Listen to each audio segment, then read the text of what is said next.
Okay, that's what we are tracking for you on today's edition of the Money Show, on today's day on ET Now. Let's now kickstart the Money Show and welcome on the show Harshvardhan Roongta. He joins us now to talk about our very first topic. Harsh, hi, good evening, and thank you so much for taking out time and joining us. How does an individual's financial profile change on hitting 60, Harsh? That's the topic that we want to talk about today. And let's start off with that question. How do things change? Incomes change, expenses as well, of course, change, and they'll probably change every half a decade. So how does the overall profile of an individual change? Good evening, Mubina. Now, you hit on absolutely correctly when you said that retirement is only an event and not the destination.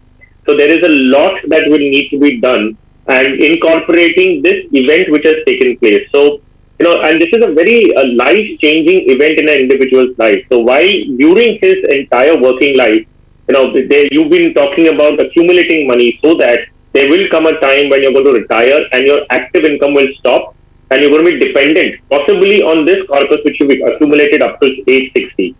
So post 60, if we notice, one, of course, there is going to be a lot of emotional changes in a person's life, but that's, of course, not what we're talking about. We will focus on the financial aspects. First and foremost, of course, as obvious, the income, the active income, the productive income is going to stop. So you are going to completely rely upon a corpus that you've created and the returns that that corpus generates for the rest of your life, and that is going to feed you and meet all your monthly expenditure. From an expenses point of view, we've had both sides of experience. So while I talk to a couple of my clients, wherein we've seen the expenses have actually gone down by about 25% because there's certain liabilities which are no more there. We plan out in such a way that all the EMIs will terminate at the time of retirement. So there is a reduction in the cost to the extent of about 25%. On the other hand, we've also had people who in fact land up spending more because now what is retirement? It's an extended holiday. So when we go on a holiday, we tend to, of course, spend more. So retirement being an extended holiday, now you have time for yourself. You do go out pursuing your hobbies, travel for, vacation purposes, etc. So I wouldn't say there is a particular trend which says that expenses definitely come down. But yes, there is going to be a major change on either side. So it depends on what situation you are in particularly. All right. Well, there is a saying that while income may stop, but unfortunately expenses never do. In fact, you should always brace yourself for a possibility of increase in expenses, because if you're prepared for that, then you are prepared for just about anything. So keeping all of this in mind, if somebody above 60 has to make fresh investments, where would you recommend they do that, Harsh? Yeah, so Mubina, to begin with, there is a corpus that you may have accumulated when you touch 60, or there will be some superannuation benefits that you get from your employer, which comes in at the time of retirement. So now you are in hand with a couple of lakhs or crores for that matter, and you are required to deploy this in a manner which will take care of your expenses not only for the next 4 or 5 years, but actually going further for the next 20 years. So there has to be a lot of effort and mind put into that factor wherein you look at situations and expenses beyond 10 years from today. So assume you're at age 60, you feel the income that I'm generating out of my investments currently are taking care of my expenses. But this will certainly not be the case after 10 years from now, which you have to think at age 60 itself. So what do? You'll have to make sure that your investments post-retirement also beat inflation. And that can happen only if you include some bit of equities in your portfolio. So to that extent of possibly could be 10%, 15 or say 25% for that matter. But you will have to include some bit of equity in your portfolio which takes care of the inflation post-retirement as well. When you're 30 and 40, you have a certain asset allocation that you keep in place. Some amount in equity, some amount in debt, some amount in gold, so on and so forth. Now, as you approach your 60s, how do you recommend changing this equation, this asset allocation ratio? Mubina, this is absolutely on a case-to-case basis. However, if we have to look at the situation, a person is, say, he's crossed 50 now, he's, say, around 55. He's got about 4 or 5 years before he retires. So in that case, you will have to start applying your asset allocation plan post-retirement and start implementing it gradually. Say, for example, if you've decided that post-retirement you're going to have an exposure of, say, about 25% to equity and 75% to debt, which would have been possibly the other way around in your 30s, 40s, and 50s. So you will start aligning your portfolio, which means that you will start redeeming slowly and gradually out of equities and increasing your debt allocation as and when you come to the 60 years of age. So that the last moment implications of any volatility in the stock market does not impact your total accumulated costs. So that gradual process you will have to start probably 3 or 4 years before your retirement. So yeah, it's, you have to slowly and gradually start doing it as you approach your retirement. It's not, a click of the button that you do it on your 60th birthday. That's something to note. Whatever steps you take, from a financial perspective has to be done gradually. Now, how do you change the perception that the 60 plus have towards equities? Because the tendency is that you want to just stay in fixed deposits. Today, if we talk to our grandparents, they'll be in senior citizen savings schemes or fixed deposits, and they rely on that. Would you say it's a myth that 60, 65 plus should not have any money in equities? Yes, absolutely. It is a myth. In fact, I just highlighted that there is probably a requirement to have some bit of money into equity. So even if you're not comfortable, you will need to consider a fact that you have to take the exposure only for the purpose that your current expenses are not going to remain the same, and possibly 10 years down the line, your expenses are going to be far more than what your investments are going to generate. So you will need to have some bit of booster in your portfolio, keeping in mind 10 years post-retirement. Now, you mentioned about people wanting to invest into only fixed deposits and certain products. I'd like to add one bit here. Post-retirement, it's very, very important that you invest in only regulated products. So we have cases where people do land up investing into unregulated or exotic products for that matter, such as covered bonds, AT1 bonds. We've heard all these stories in the past. So my suggestion would be post-retirement, stick to the basics. Pick up the senior citizen savings scheme. It's a wonderful scheme that gives you a fixed return in, coupon interest. Stick to good banks with their FDs. You could look at mutual funds which are regulated, which will have, and look at there's a credit portfolio. Look at the AAA kind of portfolios. Look at, the kind of duration that the fund has. Stick to products which you understand, which are simple and are not complicated at all. It's okay if you earn a slightly lesser return, but make sure that you keep this corpus absolutely safe, because this is your last resort. You cannot go wrong with it, because if anything goes wrong, you have no further source of income to make up for it. So just keep these basics in mind, and I'm sure that you can do a wonderful job post retirement with your portfolio as well. Harsh, many people will say that money, and I think you've answered that as well, but still in for the benefit of our viewers who still may have this question in their mind, many will say that equity markets are extremely volatile. One day the markets are up, the other day it's down. Right now, for example, it's at record highs, but you never know what's in store from here on.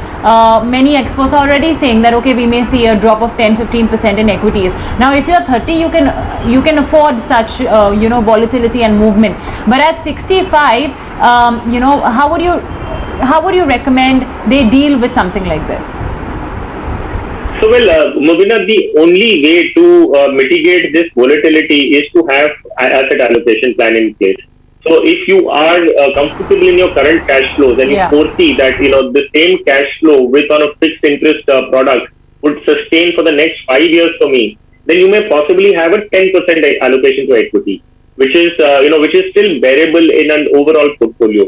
If you think that your current cash flows are sufficient, but your expenses are going to go up, you will need to increase equity allocation to say about 20 or 25%. So markets are always going to be volatile. There are always going to be two different views, and it's good that there are two different views, because only then a buy and sell transaction will happen. If everybody thinks markets are only going to go up, nobody will actually sell. So there has to be two different views in the market for a transaction to happen.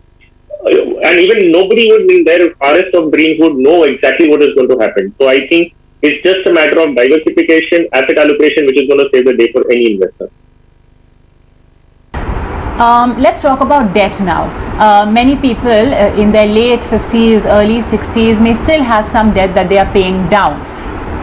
Ideally, how what is the debt you should carry on post your retirement, or should you at all be carrying on any?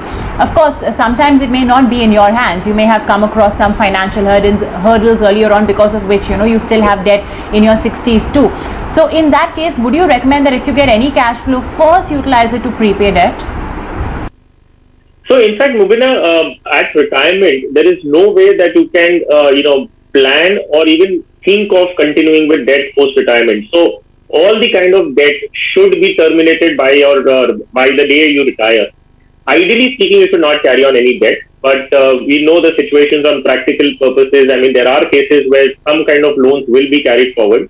So on an advice basis, of course, make sure that you don't have any loans that you carry beyond retirement. However, if you have to, then of course you have to very carefully plan and make sure that you pay off those loans as fast as possible immediately after retirement. Because if you're going to carry that, I said on one side your expenses are going to go up because of inflation, your cash flows are going to be restricted, and in that situation, if you have loans carried forward going for the next 7, 8 or 10 years post-retirement, you're going to be in a very, very tight cash flow situation. All right, so that's just a basic understanding really of why it's extremely important that you don't carry on with debts at all after retirement. And let's say even if you do happen to, then first your priority should be to ensuring that you have paid down all your loans and debts and you're absolutely debt free. That's extremely important to do. Alright, I think let's do one thing now. Let's take on board some questions and queries that we've received from our viewers. Remember folks, you can connect with us on our email address, themoneyshow@etnow.tv. For now, what we'll do is take on board some questions we've already received. Our first one is coming in from Mr. Dara Singh. He says, I'm 27 and I'm in the Indian Army. My salary is around 1 lakh rupees, and after deductions and government saving schemes on hand, it's approximately 70,000 rupees. Now his savings include the AGIF deduction of 5,500 and 10,000 rupees in the DSOP fund of the army. Apart from this, I have not started investing anywhere else. I've recently got married and now worried about not having any savings or liquidity of money in hand. Please suggest where all should I start investing so that I'm comfortable when I'm retired. I also want to purchase my own house, so kindly suggest how to go about it. Okay, 70,000 at hand. Because he's in the Indian Army, there are certain deductions and contributions done on his behalf by the government. So that's there. But on his own, he's not really kickstarted any investments. Plus, the one thing on his mind is he wants to purchase a house. Harsh, where would you recommend Mr. Dara Singh start off? Okay, so if you look at it on a holistic basis, he's 27 right now, has a cash flow to the extent of 70,000. There's some deductions which are already taking place. That's the Army Group Insurance. He has it, Defense Services Officers Provident Fund. So those contributions are already going in, and both of these investments are yielding some returns. The DSOP is a PPF of, or rather an EPF of the Defense Services, and it generates a tax-free return again. So a brilliant product from a debt allocation point of view. Now, looking at his being in service right now, his monthly expenses would be pretty low unless he has taken up a lot of expenses. So we have cases where the young officers would go in for high-end cars and have huge EMIs on themselves. So if that is not the case, there is sufficient liquidity which Mr. Dara Singh can deploy for all his requirements. I suggest he break that up into 3 parts. The first one being, of course, some liquidity that he would want on a regular basis. So that could go into a debt fund, which is essentially we would call an emergency fund or a liquidity fund. I mean, that is just so that in case he needs money at any interval, he can pull out of it. And until then, it doesn't stay in the bank account, but gets invested into some debt scheme. So that would be ideally a liquid fund kind of a product in which he can dedicate some part of money every month. The second is that he wishes to purchase a house for which he requires some money as down payment. So, of course, that will go depending upon what is his time horizon to buy that house. We don't know that yet, but I would suggest a short-term debt fund would be a good product to park some money every month and prepare for the down payment. The third element would be, of course, a long-term retirement benefit. As a defense officer, I mean, the retirement benefits that you would get are decently good, which take care of all the day-to-day expenses. So, as a defense officer getting retirement benefits in pension, it's planned so well that nobody will actually starve post-retirement. Now, if you wish to do something more than that, then you have to accumulate money. So having such a long term to his side, definitely he should start building onto equity, invest via SIPs for retirement. I think this will be his broader plan of action with regards to his money. All right, let's take on board our next question coming in from Hari. He says, I had opened a DMAT account with ICICI Direct, a 3-in-1 account for investments in equities and mutual funds in my daughter's name. He's been investing about 5,000 rupees in an SIP and has also invested in equities and IPOs too, and also some through secondary market. I started the account when she turned 18 and continued. She's now 23 and will turn 24 in September. So that's basically in a couple of days. She's gone to UK during Jan 2021 for further studies. It's an 18-month course, plus she may stay back for another 2 years in UK. Now his question is, can he continue to invest in these equities and mutual funds, or should he stop from this fiscal? What is the tax liability if he continues to invest? Now what he does is he usually transfers money from his account to hers. Plus, she also had some funds in her name after the maturity of PPF, which I was investing in since she was about 3 years old. So that's fantastic.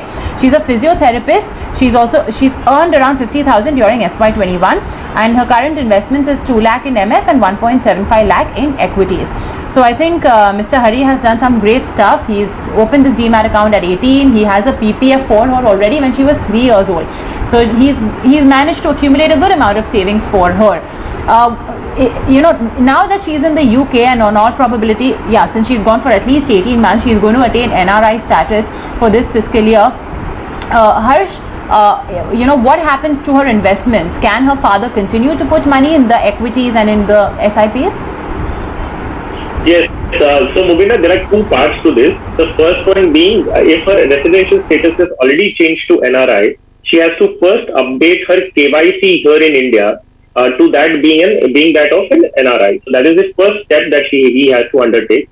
The other is his regular bank account, which is a savings account through which he is making those investments. He has to even convert that into an NRO account.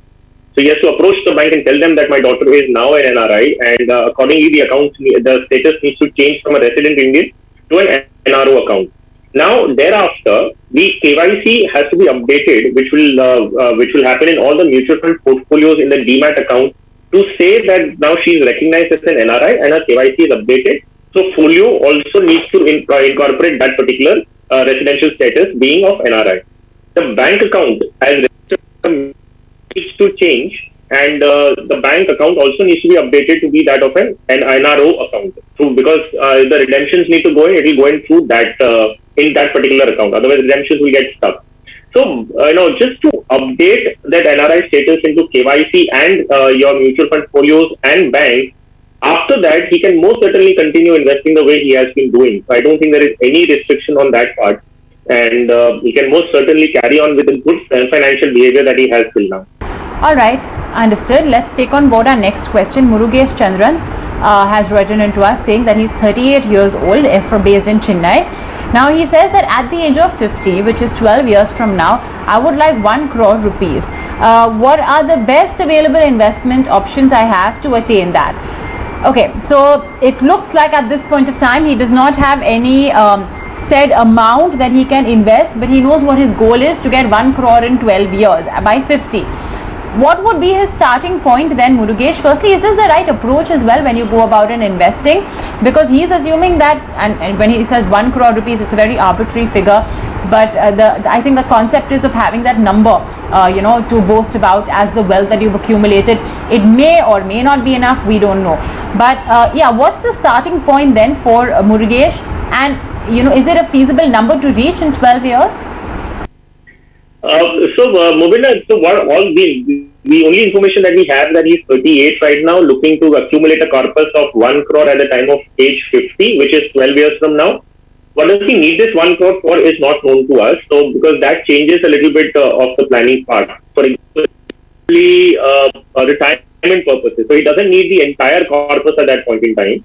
He would require that corpus over a period of time. So, our suggestion would be that you can stay invested in equity even at age 50 and probably take an SWP kind of payout, which will help you for the post-retirement period as well. In case he needs that money for his some down payment or children's education, which is required as lump sum, then the investment would require to be withdrawn out of equities in the last 2 years or 3 years before the goal is needed, so that you insulate yourself from the market volatility. So, answering the question of how do you approach, well, this would be the general approach. What is the product that you will invest into from today for any goal that might be at age 50? So, first thing is, of course, because you have 12 years to your side, it's an aggressive target. You can definitely go in for equity as an asset class, invest via SIP. 10 years from now, you will have to start moving out of equities in case you need the lump sum at age 50. If you don't need it as a lump sum at age 50, then possibly you can carry on even till age 50 in equities and use a systematic withdrawal plan for meeting your day-to-day expenses. So, this would be generally the approach of investing this money. What is the quantum? We don't know right now, so we can't give specific suggestions. But this, yes, he could use it as a generic approach towards his planning. Well, I think that's all the time we have for those questions and queries. So we leave it at that. Harsh, thanks so much for joining us this evening on The Money Show. My pleasure always. All right. Well, here's some important news that has come in. The CBDT has released a clarification on that union budget rule that had been introduced with respect to taxability of provident fund contributions if they exceed 2.5 lakh rupees in one financial year. Now, what the CBDT has done is issued a clarification which was very much needed in this respect. If your contribution is above 2.5 lakh rupees to your provident fund in one single year, then the individual must maintain two provident fund accounts. One account will be a taxable one and the other one will be for the non-taxable one. The non-taxable account will contain the closing balance of your PF account as on 31st March 2021 with effect from which this union budget law will be applicable, and contribution made within the threshold limit for FY22 and the subsequent years and the accrued interest. So that's what will be there in your non-taxable amount. Then it added that the tax to be paid will be calculated after deducting the withdrawals made from the taxable account. So essentially the move is aimed at rationalizing taxation of PF to bring it on par with other investment options, and I think this rule is only first step one. The interest on PF to get completely taxable is in the years to come as well will be the following steps, because many tax experts also say that it cannot really enjoy a complete tax-free status while all the other options attract some form of taxation. So anyway, this has been done as a clarification for the union budget law, which brought about taxability on contribution to your employee provident fund if it exceeds more than 2.5 lakh rupees in one financial year. I think on that note, we're going to take a very short break on the show, and when we return, a conversation lined up with Kamlesh Rao, the MD and CEO of Aditya Birla Sun Life Insurance.